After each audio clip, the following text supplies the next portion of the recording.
Oh, masya-Allah tengok ni. Ni belah ni budak-budak duk main air. Dah. Ai tak dalem mana lah dah. Di tepi di belah ni batah jadi tak takut lah mari dah di dekat batah lu dah. Assalamualaikum. Dah. Hari ni saya duduk di Pacu Cat Mengkon dah. Duduk dalam mahal lah dah daerah Kabu. Tengok depan kita ni. Dah, masalah ni duduk dalam udara panas weh dah. Dia mau ibak berehat-berehat main air ke apa dak. Lama lah patut dak kejuar dah ni. Lama. Mana nampak ni batu lu dah. Dah, maknanya sini batuan.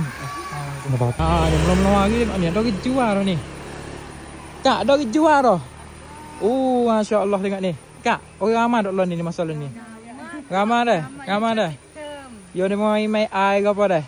Si jual ke apa sini Kak ni? Luk cing tengok habis cing dah ni. Masya-Allah laku dah. Lek ni luk cing. Dah. Ni tak nak sikit dah. Aduh. Tengok ni mutu ni. Ada kejuar kat situ. Tengok. Ni jalan air dengan dua belah tu. Dah. Belah tu kan di bawah ni. Duk bakar dah ni Mula-mula mari tengok tu. Ngeson pak budak-budak duk main air tu. Ni. Batu-batu je bawah sini. Tengok tu. Sini adalah tempat dia main air tu. Tengok ni. Ni. Sini pak budak-budak main air belah sini dah. Ramai kan duk bakar dah tu. Dah duk bakar ke apa, duk kelo-kelo ke apa dah. Sini pak budak main air belah sini. Sebab sini tak ada mana. Dah. Tu bukan. Kak tu.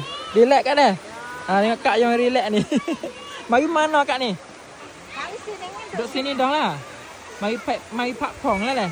Anak mari kena mari dah. Kena turut mari. Hello. Dah, nama mek tuju main air tak.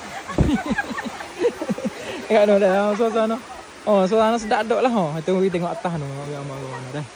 Kita tengok. Masya-Allah ni. Mari Sony. Dia relax molek ni. Dah duk relax gapo ni.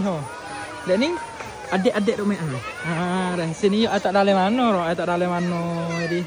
Boleh main lah dah. Orang tua apa tikal ni duk kelo ni. Duk kelo bakar-bakar makan nasi gapo. Dah ramah. Sini tengok batu-batu nampak batu lah. Sini ada mati batu-batu tu. Bawah tu boleh main air juga dah. Masya-Allah tengok ni. Ni belah ni budak-budak duk main air dah. Ai tak dalam mana lah dah. Di tepi di belah ni batah jadi tak takut lah mari dah di dekat batah lu dah. Tengok Kak yo ni. Kak.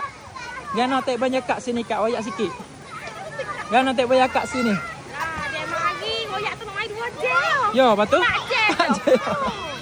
Jadi slow jadi banyak Kak. Jadi yo relax dah. Relax. Supaya kita boleh berehat pakpon kejol teh duk berehat tengok ni. Jadi ngop noi pun boleh mari. Dekat rumah. Di Mahir sini kan dah. Tengok ni hapa duk kelo siap ni. Cek tahu kat dah. Okey relax ni. Okey. Comel tengok view tu. Kak ni kira gapo utuk yang mari sini. Nak oyak kata. Ya. Sampah tu bibik mari. Ya. Tak usah bibik buat kelek tak dia tu. Ya ada bekas dah. Ya ada bekas. Ada ni tuai ya ni. Dule Ni Kak ya ni. Tu tuai yang lakon tu 3-4 orang. Kak. Utuk gapo? Utuk ni tempat molek mah hitam ni. Jadi tak sekali punuh lah. Ya jadi punuh di kayak tu. Yalah dah ya dah. Kirang lah penting-penting pansaan. Reng kayak reng gapo dah. Dah. Okey, ya terima kasih. Kak nak pesan gapo pada orang mari jalan sini? Kalau minta pada adik, ya. Mari jalan. Ya. Bagi siapa minta apa? Bibik lek. Sebab nak cuci dah. Cuci ni sedap jalan. Jalan. Okey, sedap. Tengok nama mata. Yalah dah dah jadi segar mata dah lah. Pas ni tuai tanah juga ni. Ni duk dengan tuai tanah ni yang awak main. Okey, ya. Dia ramai Ramai. Kalau katuk macam main bersih sini dah. Main berehat gapo dah. Okey. Mudah main di situ ni. Duk main ke Pulau Kotek dah. Terima kasih tengok ni. Ngajar kok. Ya. Klik kebong ya. Mari kita berehat lah dah. Okey, terima kasih tengok ni. Banyak Kak molek ni.